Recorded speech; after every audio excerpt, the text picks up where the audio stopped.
Sunshine Skyway Bridge. From Yeah. sea to shining sea. There we go.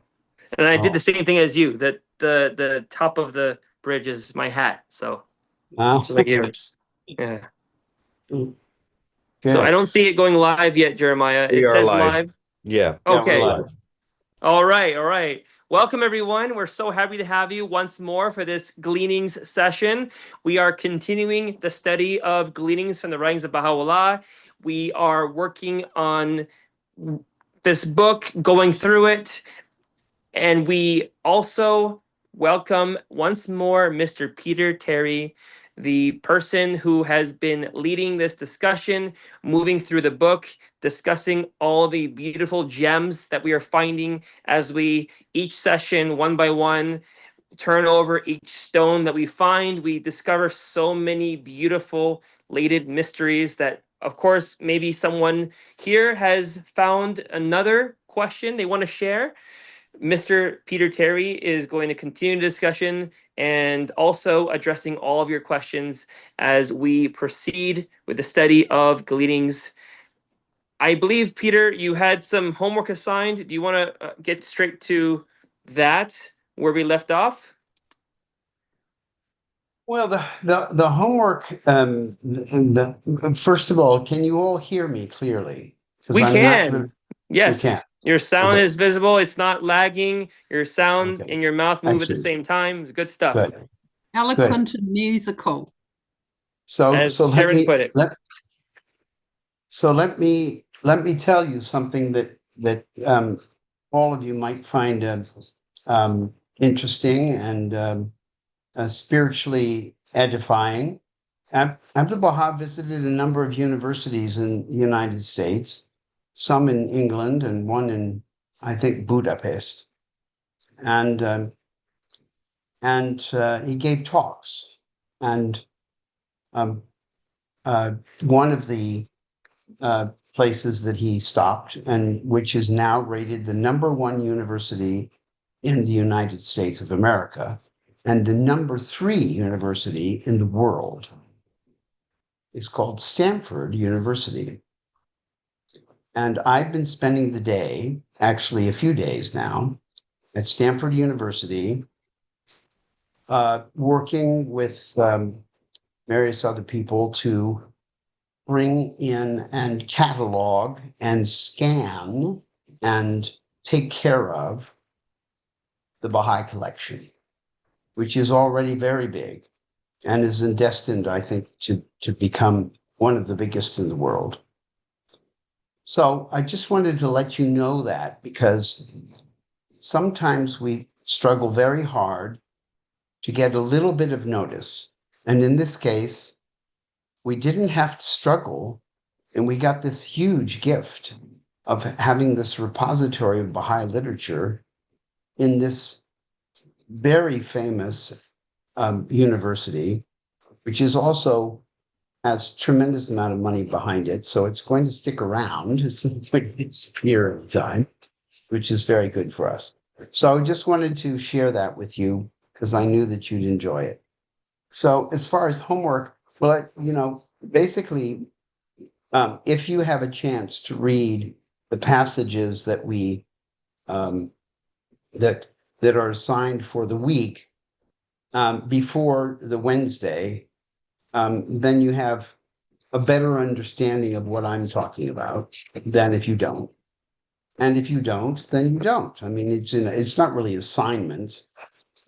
Included in those various selections from Gleanings are also my notes that I've inserted. And in this case, I inserted them on the very, very late side because of various things that took up my time. But the next set of notes for the readings that we'll be doing next time, which is going to be session number 14, are going to go to Jeremiah to put up on the website immediately after this session. So you will have a maximum amount of time to read the text with the notes attached, so to speak. Okay, so I wanted to say that. So let me now share this screen. There you go. So we're on 13. But I'm going to, this is what the document would look like. If you were to look at the document that's on his website, okay, do you have the email there? I mean, the URL, it's clearwater.com, I believe, and you just go and search for Gleanings, the Gleanings course. He could probably stick that in the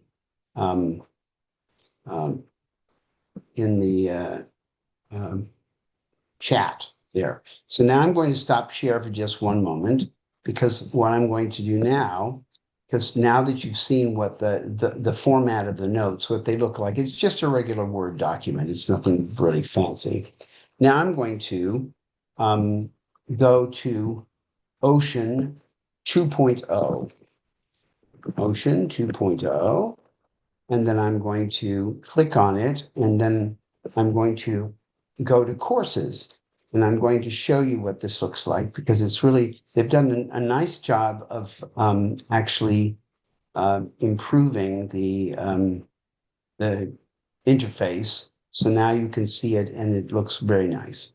So I'm going to now go back to my screen so that you can, there we go. And here it is. And for those of us who are more than 30 years old, this technology is a brand new invention. And we still, many of us don't have a clue about how to use it. And it changes so rapidly, so quickly, and usually for the better, that we're in a bit of a quandary about how to keep track and how to keep up, but you have to, because if you don't, then you can't communicate with people, because everybody loves this so much that they're having a ball. All right, so this is what Ocean 2.0 looks like when you go to courses. Okay, and you go down, and now they're advertising some other courses that are going to come after this one. So you can see that there are going to be these other courses. They're not going to be like this one. They're not going to be with the Zoom sessions. Okay, they'll be courses that you can sign up for and take on your own time, in your own tempo, and all by yourself. I suppose you could also invite your friends, but I don't think that there's any way to chat together on these, because we're not using Zoom. So I'm going to go to mine by clicking here. All right. And then I'm going to scroll down to number 13, which is what we're doing today. Is that right? Is everybody on the same page as far as what session we're in? Because sometimes it can be a little bit confusing. Yes, 13. We're on 13, right? Yes, okay. So when I'm not quite getting why it's doing this. So next lesson. Let's see if that works. No, we don't want to do that. We want to do this. Okay. I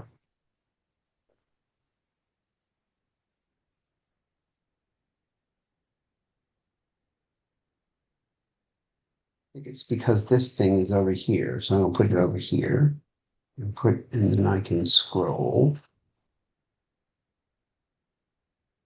Well, this is very peculiar. I'm not really sure why it's doing this. Why isn't it letting me scroll? Because that's what I want to do. Oh, it's this one over here. No, that's over there. That doesn't help me.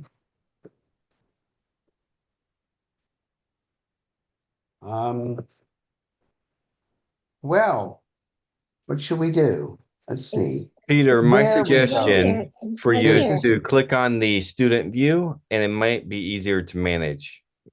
You think So so? go first. Yeah. So It's on Yep. student view. No, See, it's not. isn't it? Or is it Now it I? is. Yes, now it is.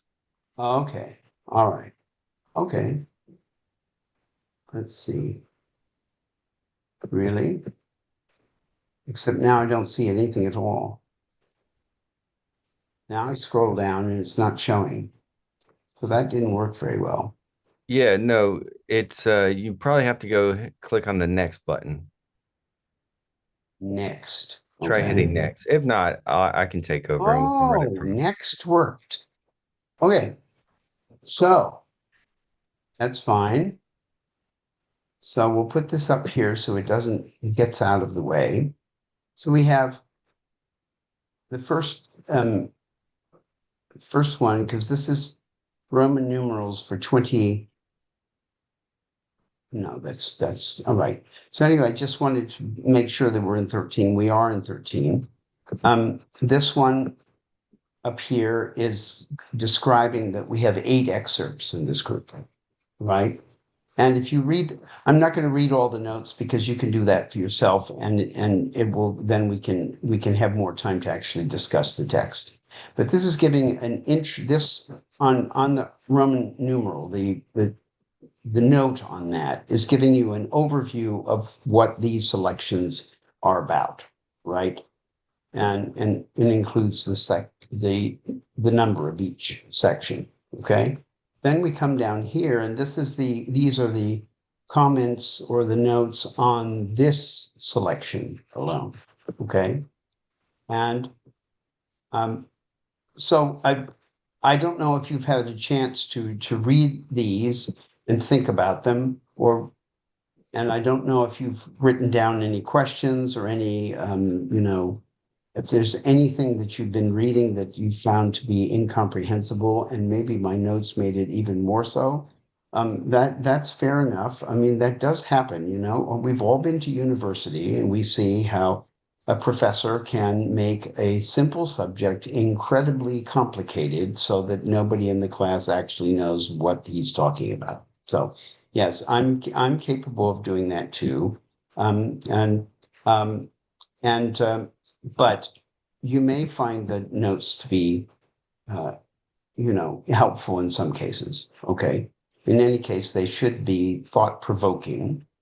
And I do not write in old fashioned English. So there's that, at least there's that advantage, is that I'm not talking about forbear ye from concerning yourselves with the affair of this world, which, actually, I'm really glad that we have to do this because it challenges us to think in a different way, and rather than in sort of the vernacular that we're used to on a daily basis. So a number of these passages in this particular group of texts are going to be reminding us of the behavioral requirements of being a believer in God.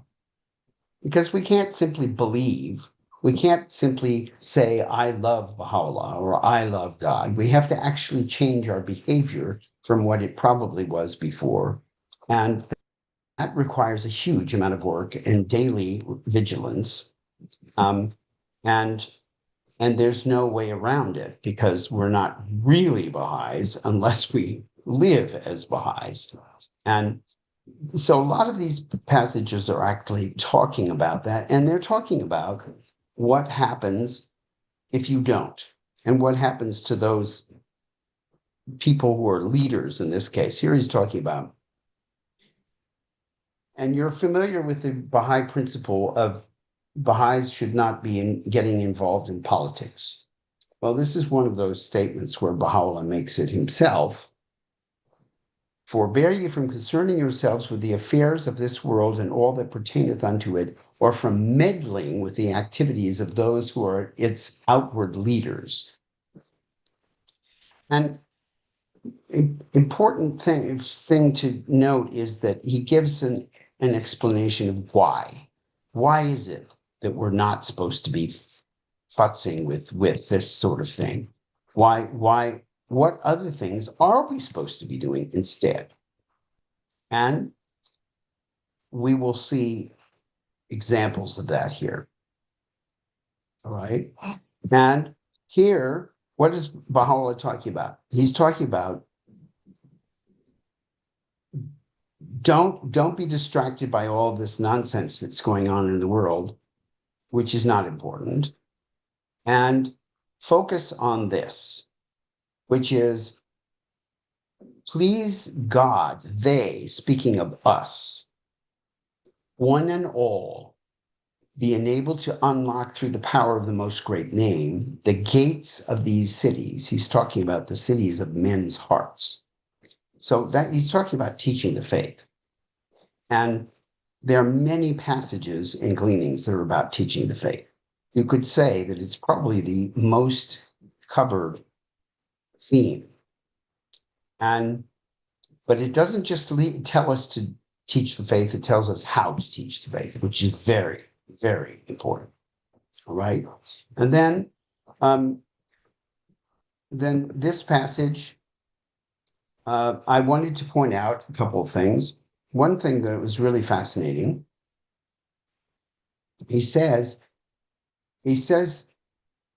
that the men, we know from the Kitab Aqdas and from the tablets written after the Kitab Aqdas, that the members of the House of Justice are called the trustees of God amongst men. Well, then how extraordinary it is to find that he's talking about us. We, mere believers, not in any position of authority. Nevertheless, we are the trustees of God amongst men. Each one of us has that responsibility. We have a role to play in taking care of other people. I think that's a really important theme for the guardian to have included here.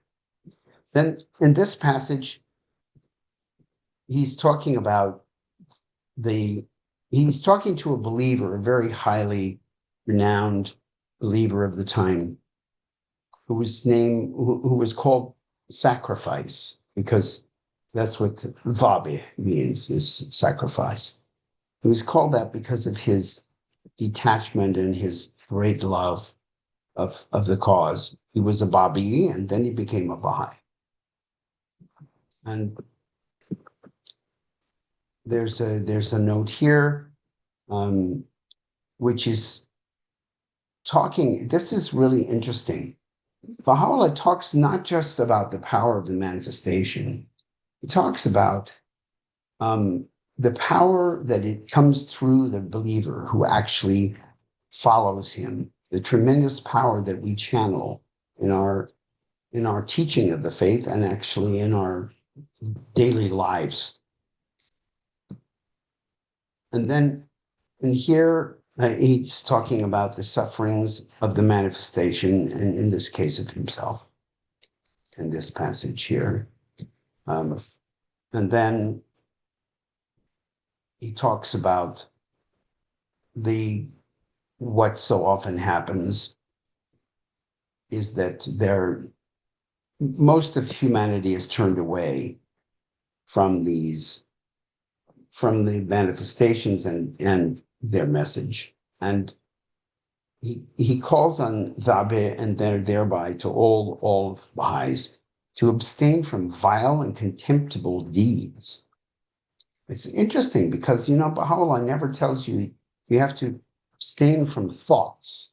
It's your actions that count the most, because your actions affect people in such a tangible way.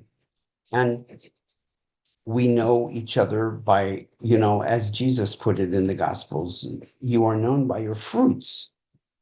You're not right, not by your leaves, not by your seeds, but by your fruits. And that is speaking of our deeds. Another thing I think is very important is that Baha'is sometimes have debates about whether the idea and the concept of salvation is found only in Christianity. Well, it's not, because here it is at the conclusion of this paragraph. I confess that thou hast no desire except the regeneration of the whole world and the establishment of the unity of its peoples and the salvation of all them that dwell therein. Baha'u'llah is trying to use us in order to bring about the salvation of all humanity. If you read carefully the Gospels, you never see Jesus with that ambition. That is something that was put off until this dispensation. Now we're looking to save everyone, not just the people who are attracted, just a small group of people, but really the whole of humanity. And yes, reflect a while and consider how they who are the loved ones of God must conduct themselves in the heights, into what heights they must soar. And here he talks about Baha'u'llah. This is a theme that's found in a number of the passages in Gleanings, where he describes his sufferings. And rather than complain about them, he says they can't hurt him at all. He's not at all affected by these. In fact, he thanks God for sending these sufferings upon him, because he is enduring these sufferings for us, for his love of us. But what he says is there's one thing that can hurt him, and that is that which can hurt him are the evil deeds which the beloved of God commit, and which they impute to him who is the sovereign truth. This is the affliction from which I suffer. I find that these verses are a very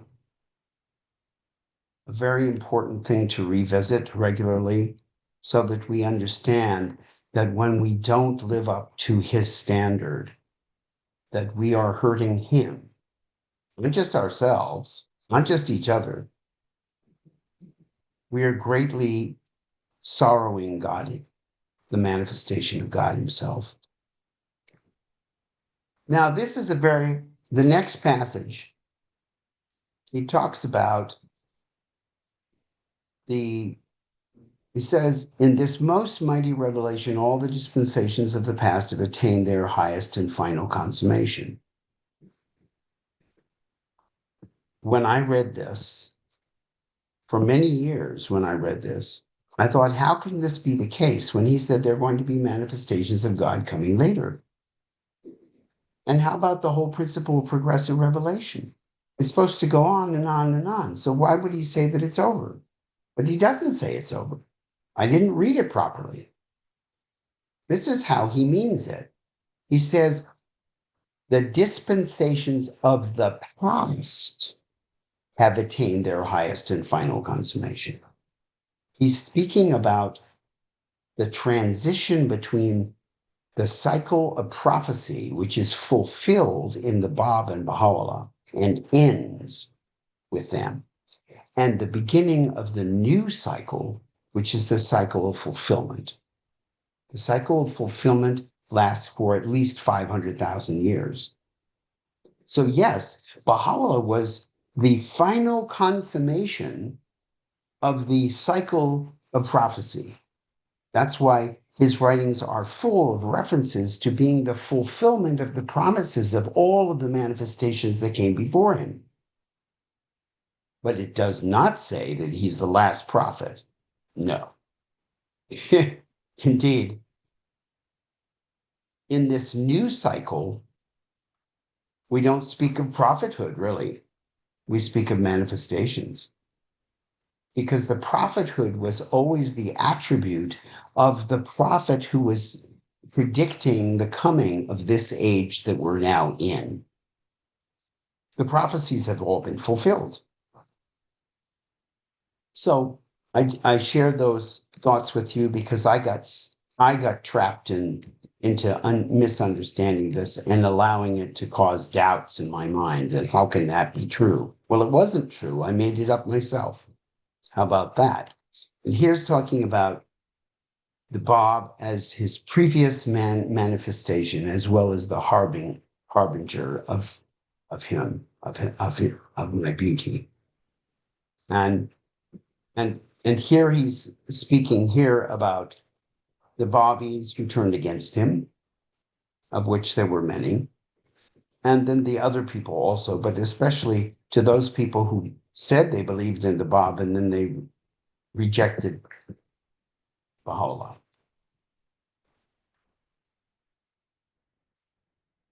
The next little passage here is talking about the importance of this day. Now, this day has been explained in the writings in many places, including in passages in Gleanings. The day, when it's capitalized, refers to the dispensation, or well, first of all, it refers to the time when the manifestation of God is alive on earth. Okay. And then secondly, it refers to the dispensation of the manifestation, that whether it's 1,000 years or 500 years or whatever.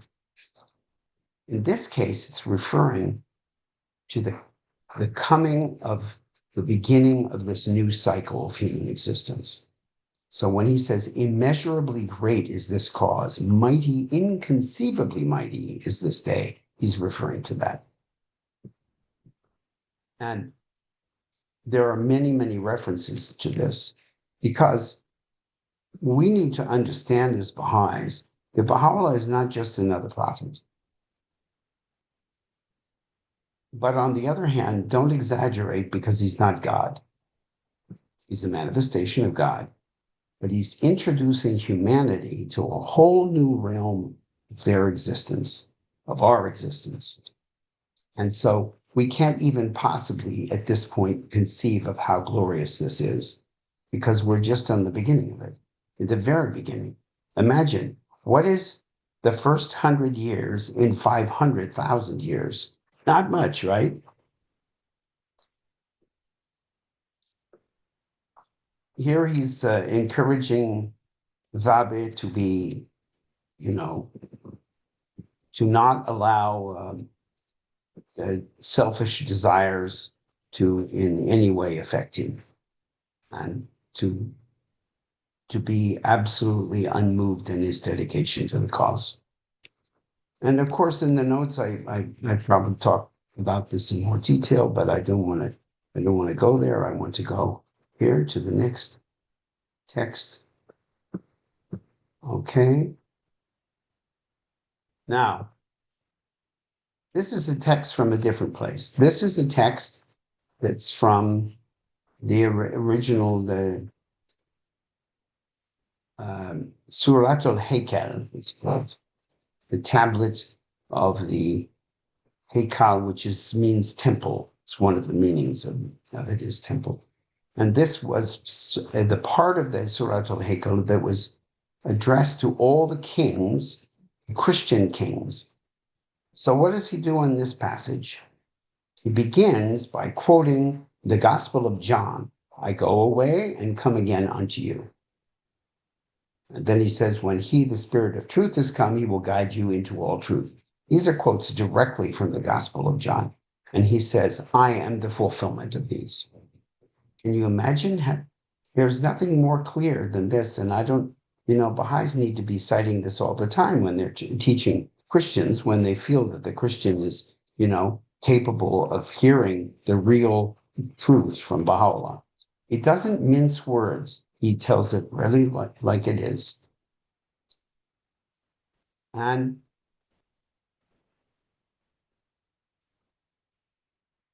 in here, he talks about what has happened in the 20 years since he declared, because he declared in 1863. So he's writing this in around 1883. Okay. This is only a few years before his ascension.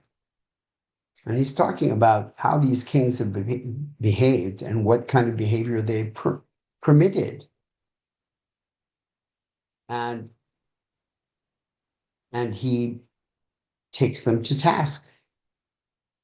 Because everything he writes here is not just about the case of the Babis or the Baha'is. It's about humanity. because he's describing the kind of things that those who are in charge, who are the rulers, need to take care of, and they need to protect people. He says, look, he says, they rose up against us, have put us to death, have shed our blood, have plundered our property, and violated our honor. Yeah. Well, that's what they do that's what happens all around the world. That's what's going on right now in just about every place, because the rulers are not doing the job that they were chosen to do.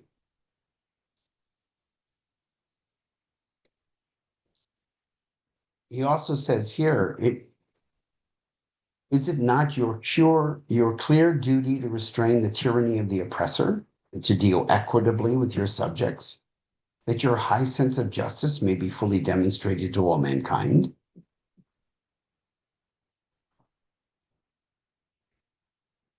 Baha'u'llah has done something that no previous manifestation has done, including the Bab, including Muhammad, all of them. He's talked about governance. He's talked about how the rulers are to treat the ruled, and how the ruled are to treat the rulers. And he's done it in great detail in many tablets. I'm sure many of you are familiar with the Summons of the Lord of Hosts. That contains the full text of many of the passages that are cited in Gleanings.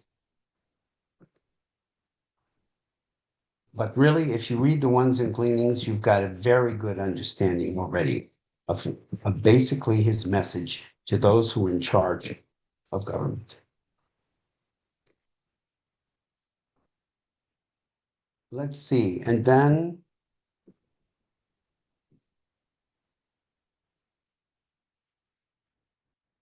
I certainly wanted to point out that there is an assumption now that the way that human beings, including college professors, understand history is accurate, because we're in a scientific age. And so, it's just presumed that everybody who's writing and teaching is teaching from a scientific point of view, and therefore it must be true. So we've all been taught that monarchy ended because of the influence of the Enlightenment. And because of the influence of the Enlightenment, the people rose up and they would not tolerate being ruled by kings anymore.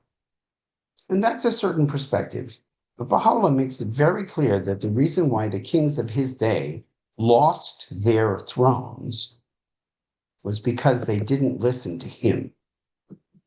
He came to give a message to the kings, and not just to the regular folks, to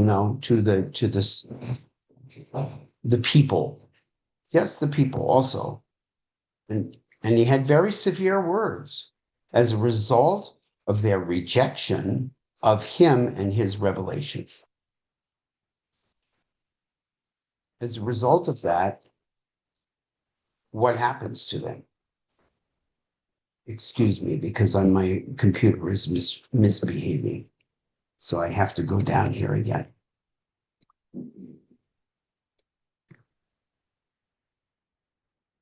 So let me find my space again. Where was I?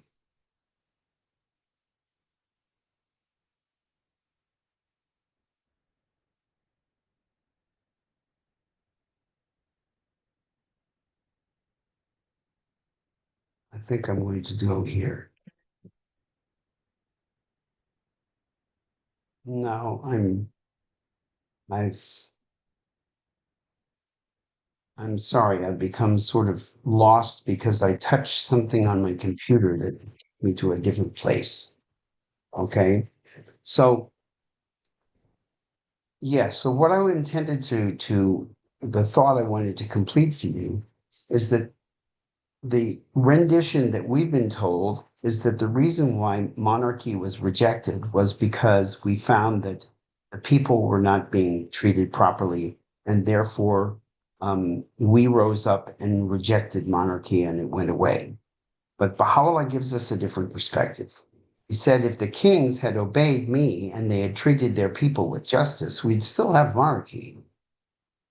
There's nothing wrong with monarchy inherently.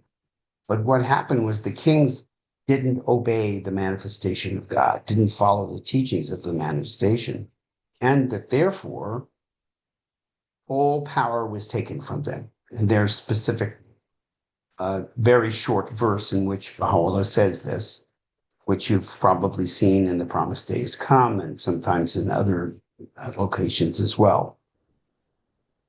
And the other thing he says, the other group of people that are all power was taken from was, of course, the clergy. And here he's speaking about all those people who have any kind of religious authority. Why was it taken from them? For the same reason.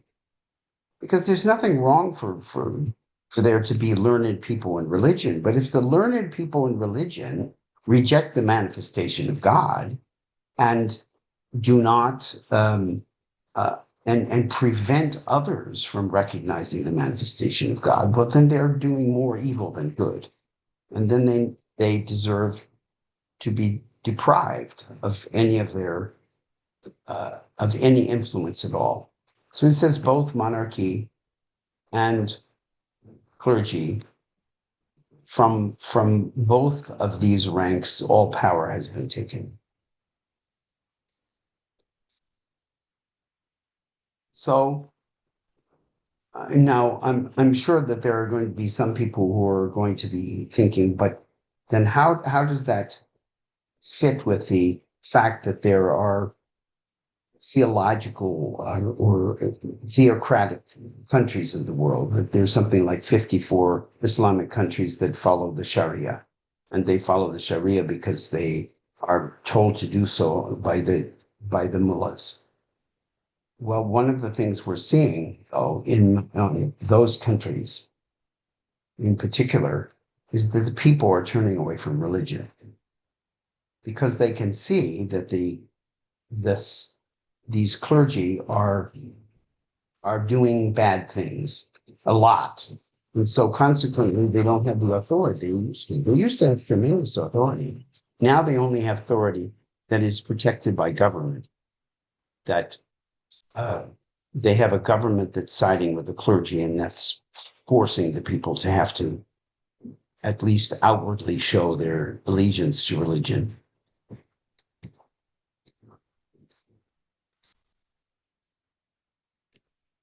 So now I'm going to go. This is a very beautiful passage that most of us have seen before. The earth is but one country and mankind its citizens. But this entire passage is actually very beautiful and a wonderful summation of the Baha'i teachings. And in particular, what it's talking about is talking about the lesser peace. And now there are going to be several different passages that are about the lesser peace from different tablets. And talking about the lesser peace is not the ultimate. It's not what we're aiming at long term.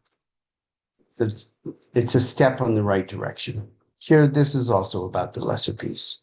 Transgress not the bounds which the Almighty hath fixed.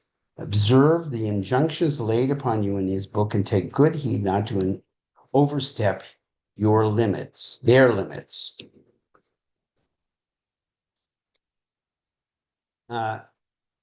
Heal the dissensions that divide you, that you no longer be in need of any armaments except what the protection of your cities and territories demanded.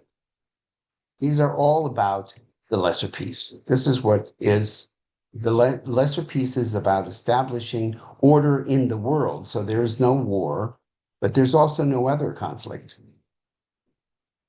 Here's another one. Rest not on your power, your armies, and treasures. Because, of course, if that's what you think is the most important, then you're going to try to conquer other countries to get richer and to acquire more power. And here he's talking about the same question, because the lesser peace is about establishing justice. And Then also here, he says, if you don't follow, he says, if you pay no heed unto the counsels which in peerless and unequivocal language we have revealed in this tablet, divine chastisement shall assail you from every direction, and the sentence of his justice shall be pronounced against you. I was reflecting as I was reading these passages that if the world had followed, if the rulers, first of all, but if the humanity as a whole had followed the counsels of Baha'u'llah about the lesser peace when they first came out, which was in the 1860s, 70s, and 80s, what would have happened?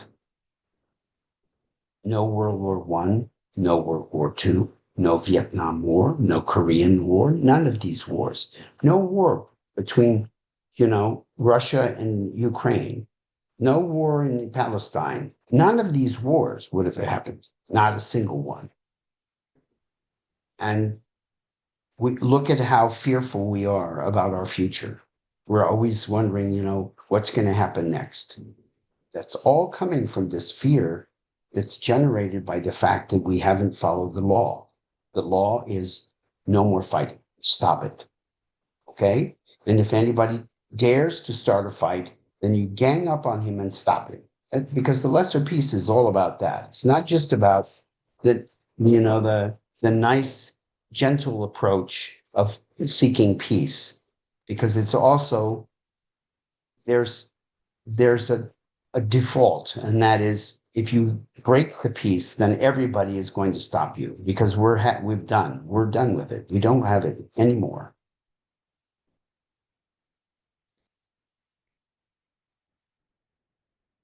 And then I'm going to read this one. Hearken unto the counsel given you by the pen of the Most High, that happily both ye and the Baha'is may attain unto tranquility and peace. This is another theme that Baha'u'llah covers many times in these passages, is the importance that the rulers take care of the poor people. And of course, he says that about all of us. All of us. And then here it says, your people are your treasures. Not your wealth, not your palaces. Do not rob them to rear palaces for yourselves. No. Rather choose for them that which you choose for yourselves. You should be giving your people what you want. That's your job. Take care of others. Again, these are all counselors to government. Jesus didn't tell government what to do. He said, render unto Caesar what is Caesar's and render unto God what is God's. It wasn't timely for him to talk about government. And there's very little in the Quran about government either. There's a little tiny bit in the writings of the Bible. Little tiny bit. But that's only to prepare for Baha'u'llah. Because Baha'u'llah, this is the mother lode. And here you see how this is the manifestation speaking in this most pragmatic way for us to understand this. The manifestation of God will adjust things based upon human beings and the way we behave. One example of that, if you've read God Passes By, you know that when he was in Baghdad, Baha'u'llah ordered his secretary to take thousands and thousands of verses that he'd written, that he'd revealed, and wash them off in the river. That was that. You wash off the ink. You could still use the parchment to write something else on, but no. And he said it's because humanity is not ready for these verses. And what does that mean? It doesn't mean just the people around him at that time. It means he has the kind of vision, the kind of perception that he can see very far into the future. He said they're not going to be ready for it this whole time. So I'm not going to circulate these verses because they're not ready for them. And here, look at, he says, now that ye have refused the most great peace, hold ye fast unto this, the lesser peace. but haply ye may in some degree better your own condition and that of your dependents. How generous and kind and loving is that? I give you a message. I give you the prescription, the remedy for all your ills. You reject it, but I'm still going to give you a chance to redeem yourself and do something good for yourself, although it's not as comprehensive, but to some degree, it will better your condition. So imagine if we were to stop fighting each other, which is what the lesser peace is all about. If we stopped wars, that already seems like paradise to us. But how much greater is when we adopt the one faith that will unite us. This will bring about results that are impossible for us to imagine. So the next little passage here, rulers of the earth, be reconciled among yourselves that ye may need no more armaments, save in a measure to safeguard your territories and dominions. It's another, the Guardian has very good reasons for repeating the same ideas from different sources and actually even in different locations in Gleanings. And that's to remind us of things so they stick. Because if you hear something once, maybe you don't get it. Or maybe even the particular wording didn't somehow appeal to you. But if you hear it over and over again, then you're more likely to remember it when you're teaching the faith to somebody new who actually needs to hear about this, needs to find out that there is a solution and that the solution is a practical solution. Should anyone among you take up arms against another, rise ye all against him, for this is not but manifest justice. This passage here is addressed now to this was in the tablet to Queen Victoria, but it was actually addressed to the members of governments that were Democrat. Okay. At this point, when he revealed these verses, you had the United States, you had Canada, you had a number of republics in South America. South and Central America already had republics at that point. And you had some governments that were emerging in other parts of the world, but much slower.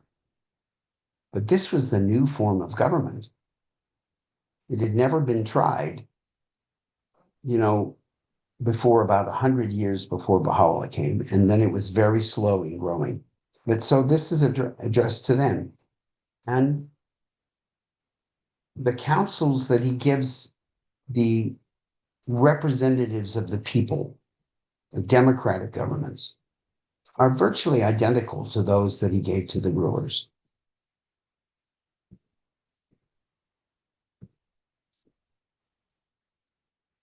So in here, now here you see 120.3. He is reiterating, he's already talked about the lesser peace in a number of these passages. Now he's talking about the most great peace, which is also described by him in his writings in the following way. He says, that which the Lord hath ordained as the sovereign remedy and mightiest instrument for the healing of all the world is the union of all its peoples in one universal cause, one common faith. That's the most great peace. That's where we achieve our true unity.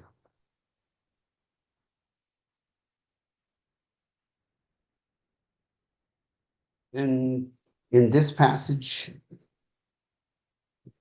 he's calling upon the Baha'is that have who have set themselves against him to stop their hostility. But he's also calling upon the kings.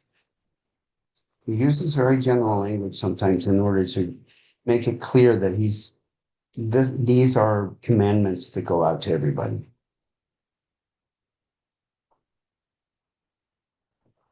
So I think I would really like to invite you to assuming that you've probably read a lot of what I've gone over here already and probably thought about it, is I'd like to invite you to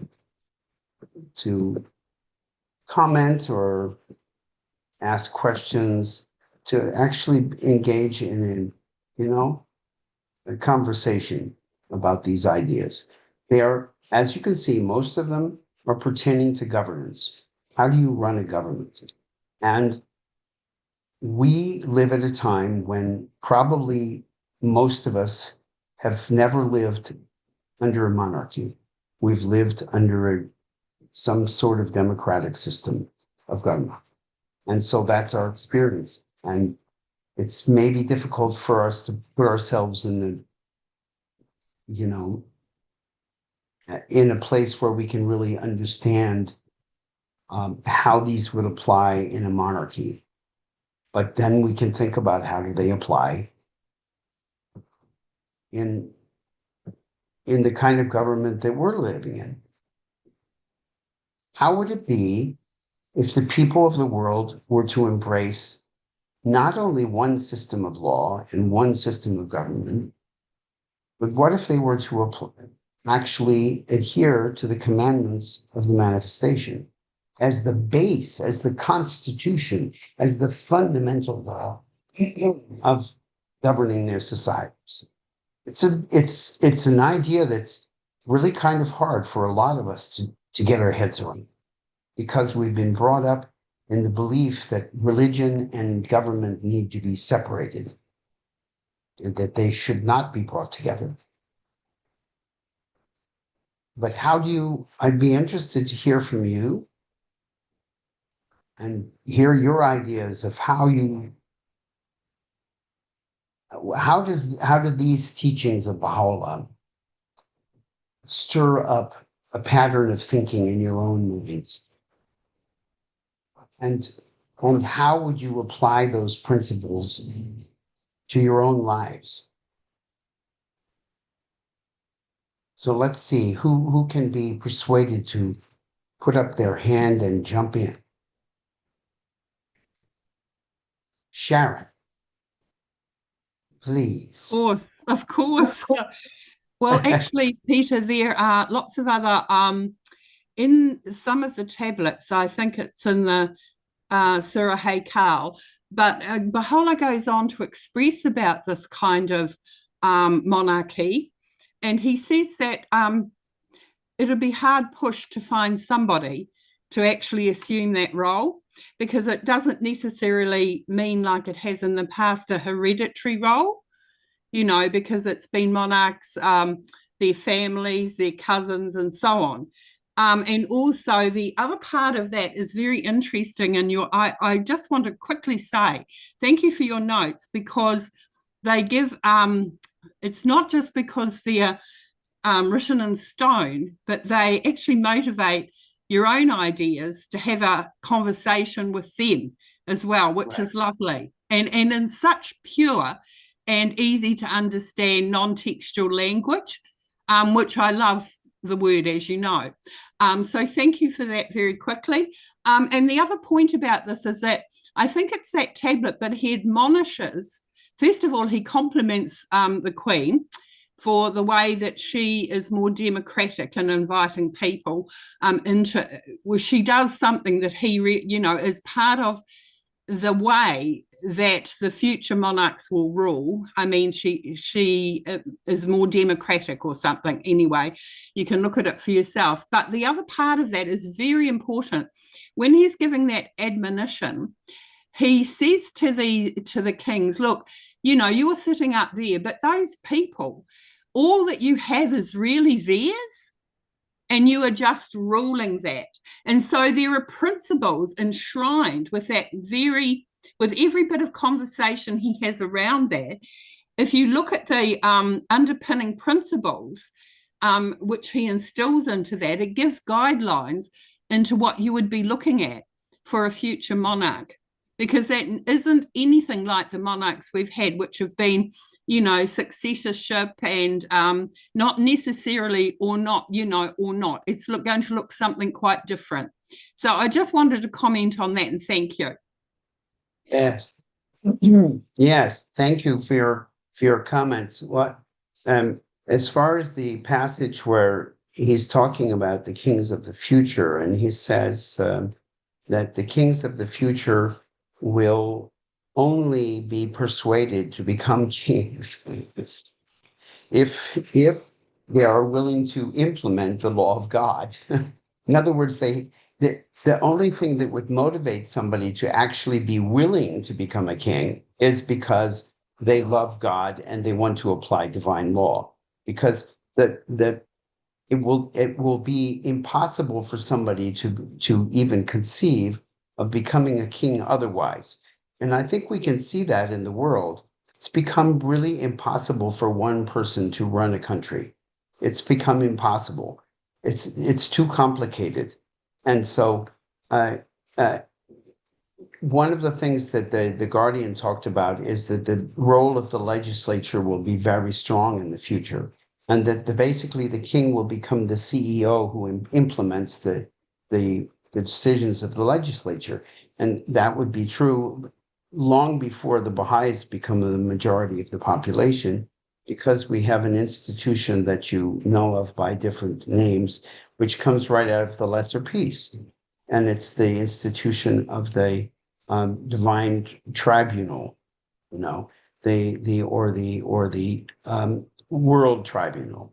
And what this institution was to do is basically enact laws and enforce laws, and or not enforce, but interpret laws.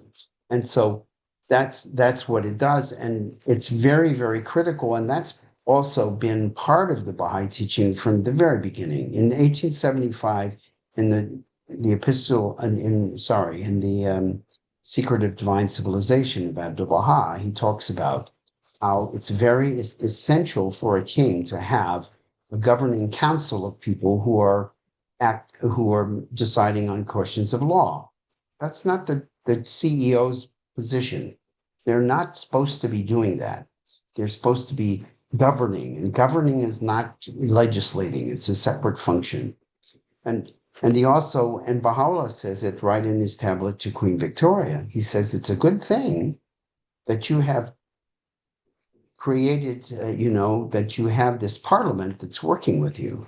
And he says that what he prefers and he believes is the best is what is sometimes called a constitutional monarchy, or it's got different names, but it's the idea of partnering a solo ruler, like a president in a sense, and then with a rulership that's representative of the people. So yes, there's definitely the vision is of something that we can't see yet, but there have been a little inklings. And there have been inklings because we had a queen who was a Baha'i, and we had the king who was a Baha'i. And the queen was only a ruling queen for about a year.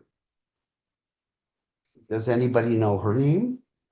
I think somebody here does. And what country she was the ruler of? Which country she was queen of? I'm looking for a hand to go up. Queen Marie of Romania.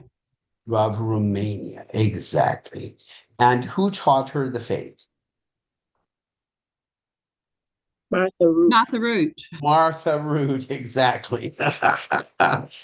Who else but Martha Root, right? And Queen Marie fell in love with the faith almost instantly. It was that, it happened.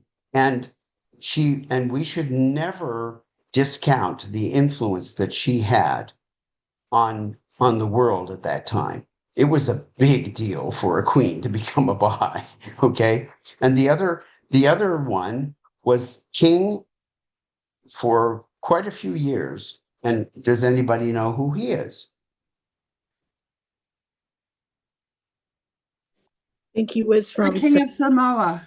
Sorry. Yes, The the King of King of Samoa. Samoa. Exactly. Yes, and there's some beautiful things written about him as well. And he was a king and a Baha'i at the same time for quite a long time. I think like a couple of decades. Yeah. So um, so we have a raised hand from Mitchell. Mitchell, go ahead, please. Um, to to to answer to answer the question that you posed about how we can apply this to ourselves. I mean, in a in a in a sense, we are all the sons and daughters of man, but also of God. So we are all kings and queens of our immediate circles of influence. The main one being the unit of the family, and then it kind of spiraling outward from there. So we could take these counsels that Baha'u'llah gives to the kings and queens of the world and try to apply them on how we govern and run our own individual families and maybe behaviors, because we've seen it many times that one or a small group of individuals can affect history in a big way. Exactly. Good. That's a very good point. And yes, and I would comment on that is that the principles of justice, of equity, of fairness, of treating people the way you would want to be treated yourself. This is covered, by the way, one of the places you would find it. If you read The Advent of Divine Justice by Shoghi Effendi, he finished that on Christmas Day, and I think it was 1938. And what does he say in that? One of those sections of that amazing letter is to talk about the standards of behavior of those who serve in an administrative capacity. He said how important it is if we are involved in running other people's lives for us to be doing so in an ethical way. In other words, this bifurcation that has existed for so long between what we do in our religious life and what we do in our secular life is not allowed by Baha'u'llah. This is not a principle that's upheld in the Baha'i writings. Situation ethics. When in Rome, do as the Romans, and when in Baghdad, do as the Baghdadis. No. We're called upon to follow a set of ethics consistently, and that's what is going to make us special. That's what is also going to make us authentically Baha'i, is to apply all the teachings to ourselves. And then, as he says in the hidden words, to bring ourselves to account every day. So that's a pretty serious thing. If you really pay attention to your behavior and you make improvements every day, then you have a much better chance of actually living by these principles. Aryeh has a hand up. Yes, hello. I'm on my telephone. Do you hear me? We can see the beach. It looks lovely. Yeah, but do you hear me? Yes, we hear you. Okay, great. Okay, my question is, I'm going to have some confusion about the first paragraph we read, talked about how we shall not be involved in politics. Yes. We shall not meddle with the affairs of the rulers. And yet there's so much talk about participating in a republic. We are voting. We are citizens of a republic. We are voting for representatives. Or, for instance, if as Baha'is, we lobby or ask our representatives to support certain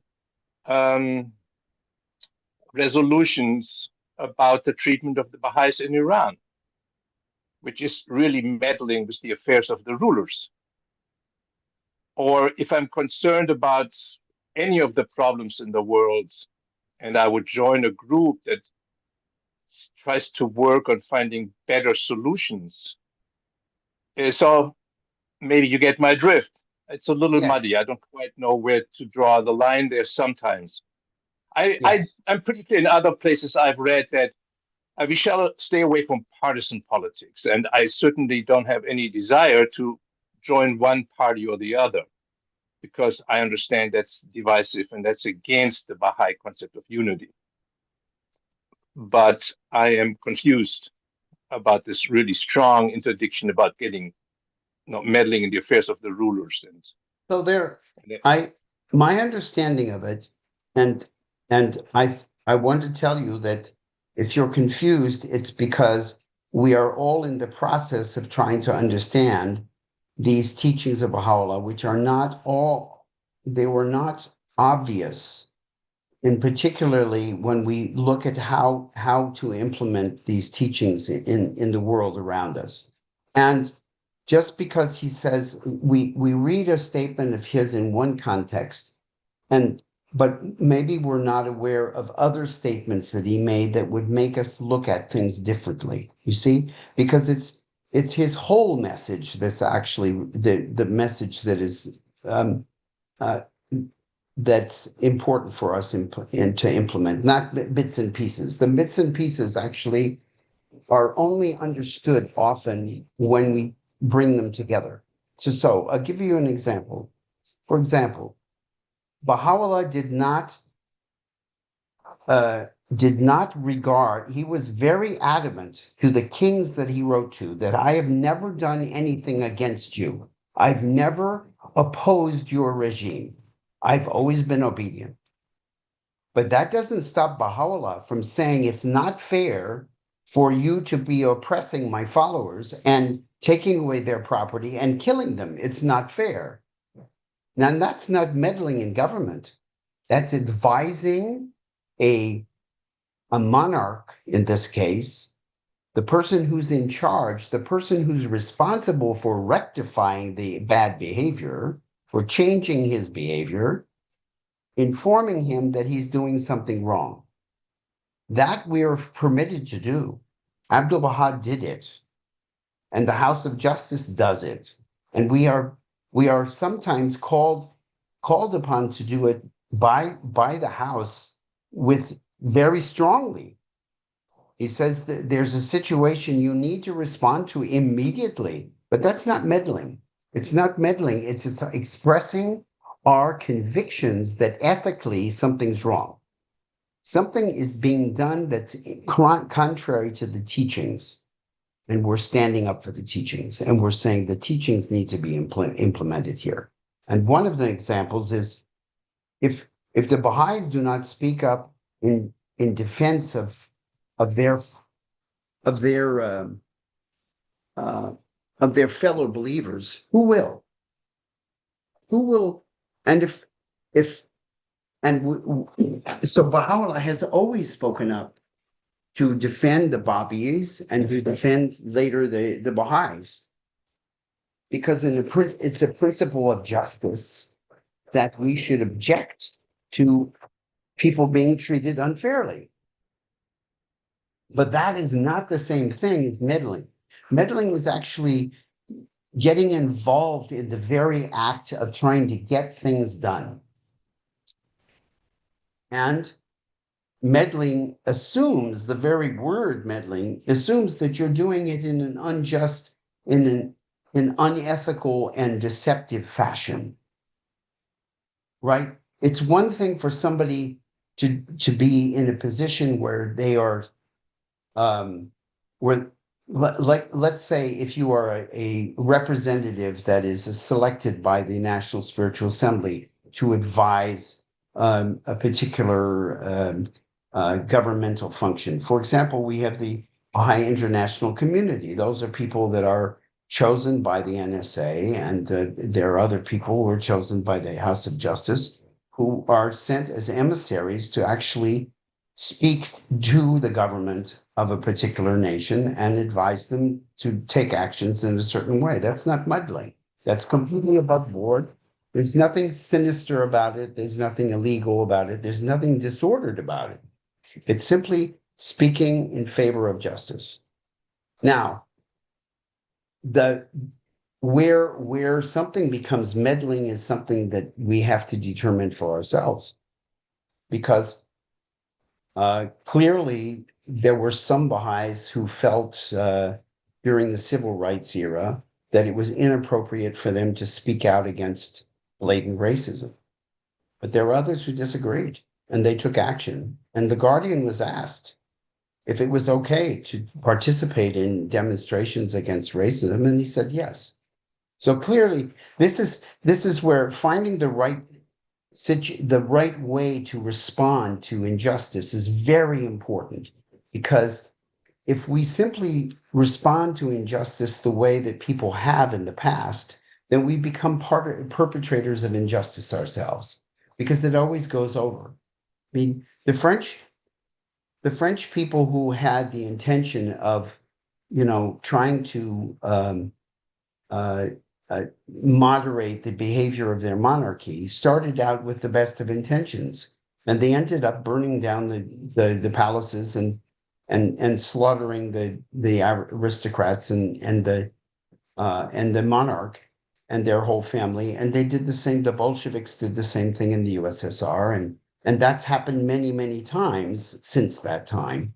Is that meddling implies that you're doing something that is in violation of ethical teachings, of divine teachings, that these are the teachings that actually elevate humanity.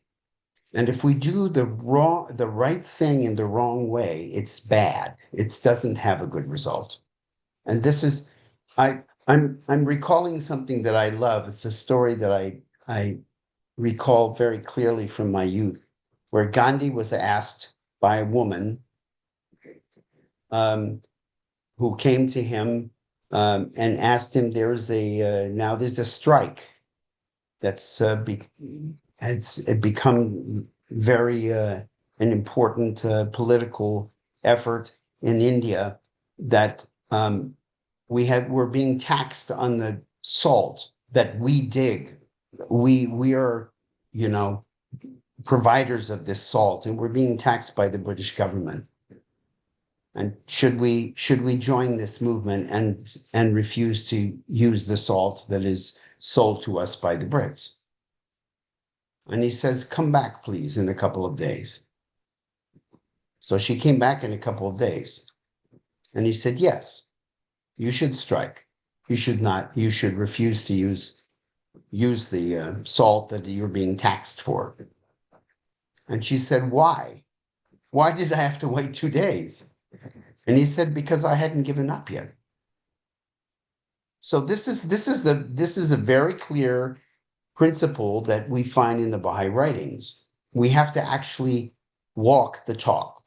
So if we're going to make any effort to improve the behavior of other people, we first have to improve our own behavior. We have to make sure that we're being true to that principle to the utmost of our ability before we can actually require it of anybody else. And that principle is what Baha'u'llah wants to see embraced around the world, because when you embrace that principle, the tremendous chaos that exists in the world will gradually subside, and we'll cut to the point where we're doing things with love and unity rather than with anger and division. And what's the point of doing things with anger and division? It's not going to make us any better. We may feel better because we feel like, well, I found this perpetrator of evil and I burned down his house and I trashed his car and, okay, so does that make you feel better? Did you actually, did you remove the, was the cause of the evil done actually eradicated? No, it wasn't at all. You just pushed it underground, and now it will pop up in some other form. So we have to be very careful about it. Otherwise, we're joining the world trend, which is to enforce the law the way we think it should be done, the way rather than the way God wants it done.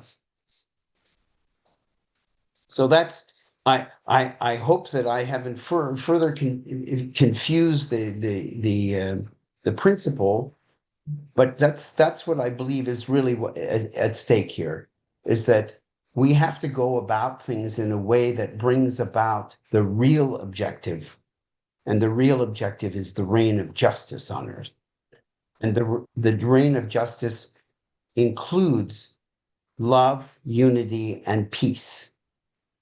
We cannot have the reign of justice the way Karl Marx described it, because his idea of justice is that what you do is you remove and you usually kill all the people who are doing the things you don't like.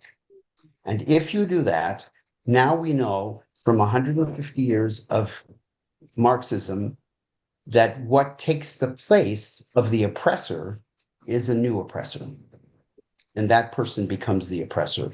And then instead of having the dictatorship of the capitalists, you have the dictatorship of the proletariat.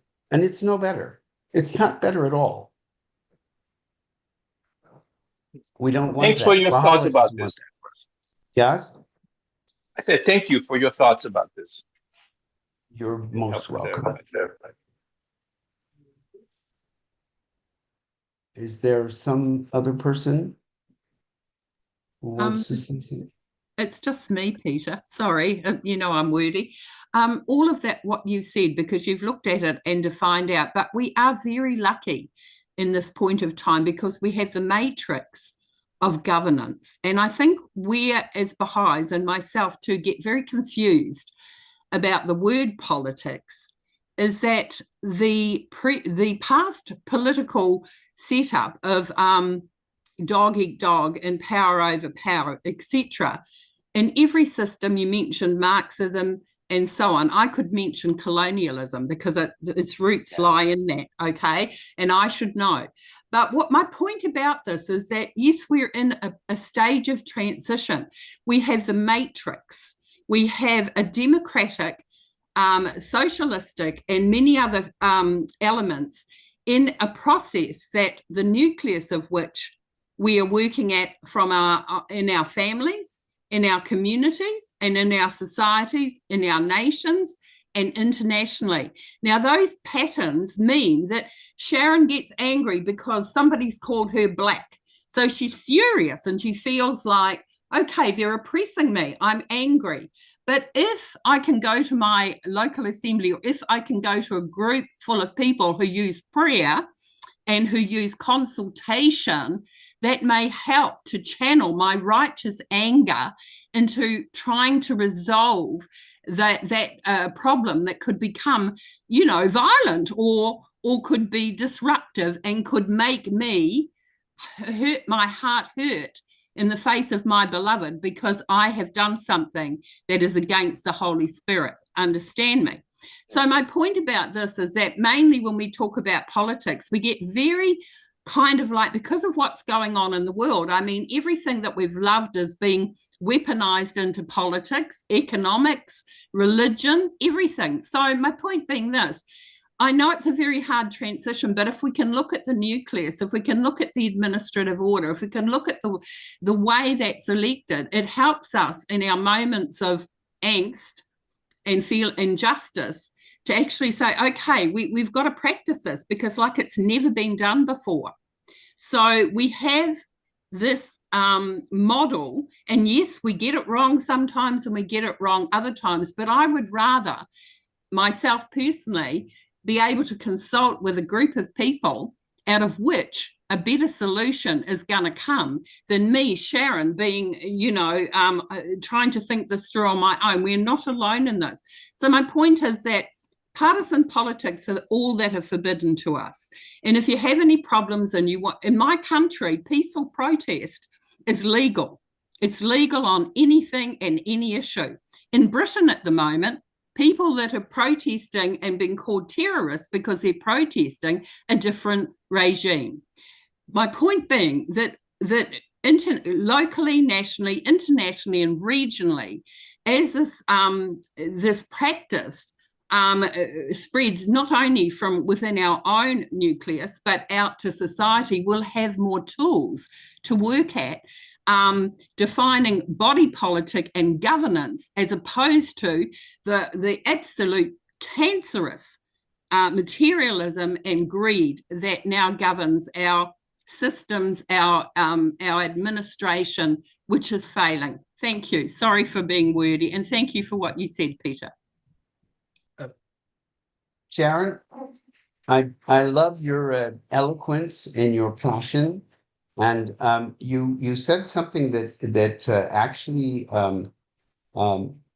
immediately recalled the quotation of Baha'u'llah for me, and it was that Baha'u'llah says two things. He says this in one of his tablets. I can't remember which one, but it's one of his tablets revealed after the Kitab-i Aqdas.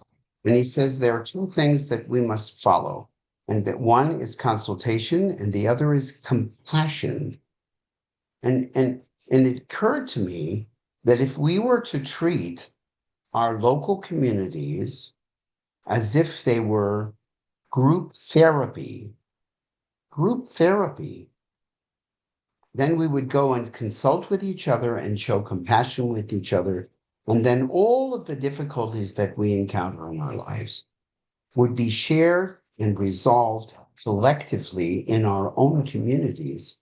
Then imagine what a different world it would be if everybody did that.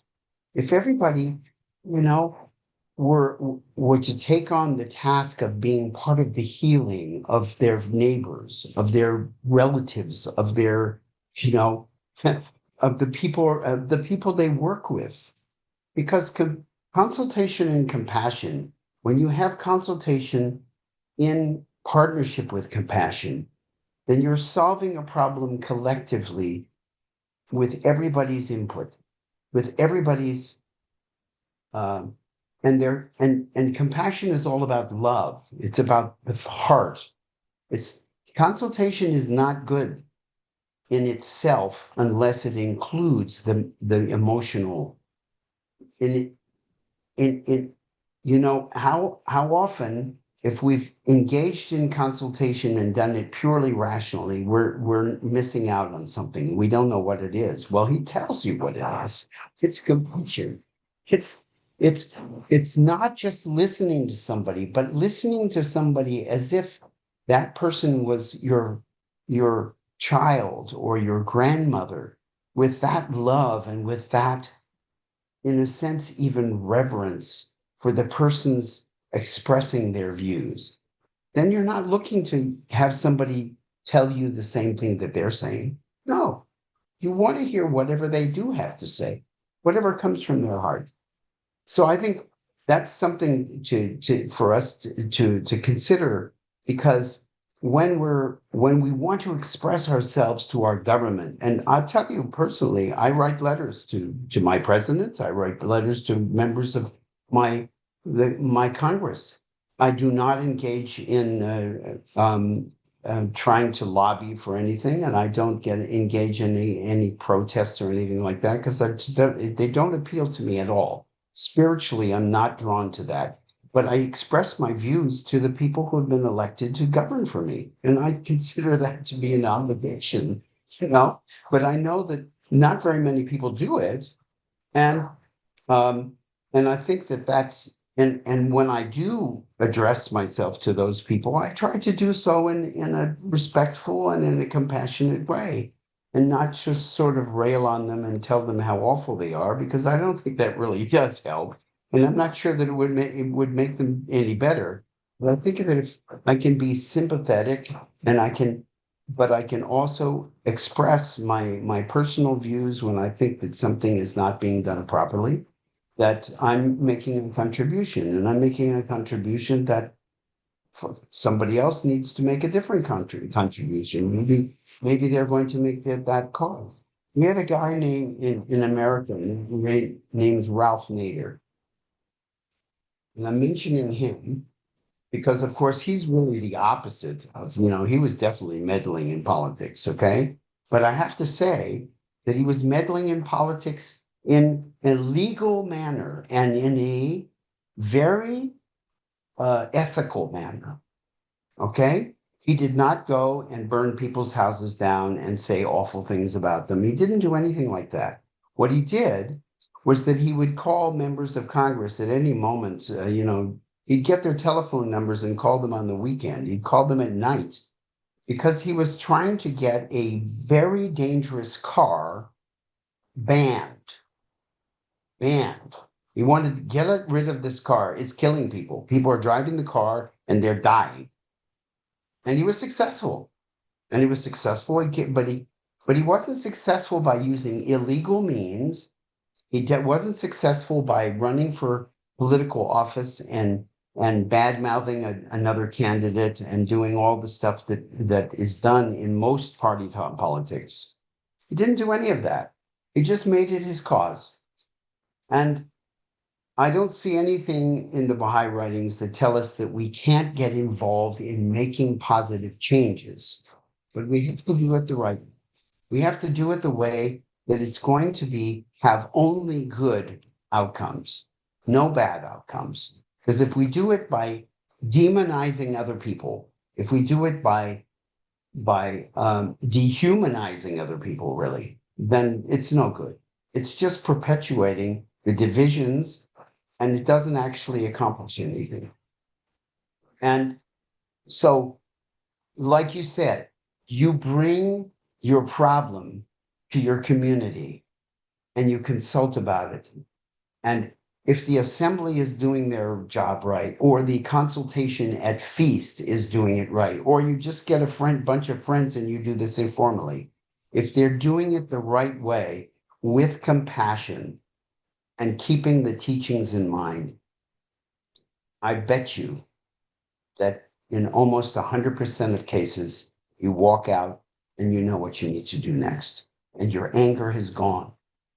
Your anger is completely dissipated because you douse the fire with divine guidance. That's the way to do it. Not to douse it with kerosene, right? Not to increase it, but to put it out with loving kindness and wisdom. Angela, I want to say something. Yes, thank you. I was chatting with a person the other day, and since Baha'u'llah is talking about governance, it wasn't directly in the quotes that we read this time, but it's about the election of how we elect people in the Baha'i community. And I was talking with some people. Actually, I'm not certain if I was talking with them. I think somebody who I have talked with before was talking with them, because I'm kind of going, did that really come up in the conversation? But later on, I heard that they were a person who I have had very little conversations with. So it was either me talking directly or this other person who's heard from me talking about how we don't have campaigning and now, we don't have nominations and stuff like that. And so the question that this person asked was, well, how are you going to stop people from campaigning in the future? And I have some ideas on that, but I would really love to hear what other people have to say. And so it's also not around, I was mostly around not campaigning. They felt that as it became something that was more worldwide, that you would just have people campaigning because they felt that was part of a human tendency to want to have those positions. And I know Baha'u'llah says that in the future, no king will even want the position. So I know that's part of the answer, but I'd like to hear what else you or anybody else has to say on it. So I want to, first of all, I love this topic. Second of all, I want to recommend that we treat it at the very beginning of our next session. And here's why. Because this is going to go on for a long time. Okay, it's definitely, if we're going to get people involved in expressing their views, it's going to go on. And the other thing is that it's now 6:42, which means that we've gone for an hour and 42 minutes. And I'm sure that those people who started at 8 o'clock at night, that's when it was started for them. It's now, what time is it now? Oh, yeah. It's now 9:42, okay, for them. They want to go home and they want to have dinner. Or maybe they want to just go to sleep. Whatever. We should liberate them and give them the opportunity to get on with their lives. But I promise you, we will talk about this at the beginning of the next session. Okay? Okay, Because it's wonderful. a terrific idea. Because I really want to think of, I've been thinking of how to respond. I haven't responded yet, and it's good to get other people's perspectives as well. Thank you. Absolutely. Next Wednesday, first order of business. Okay? Okay. Thank you, Angela. Okay, everybody, I wish you a good night or good morning, whatever time of day or night it is in whatever country you're in. And we will see each other next Wednesday, same time, same station.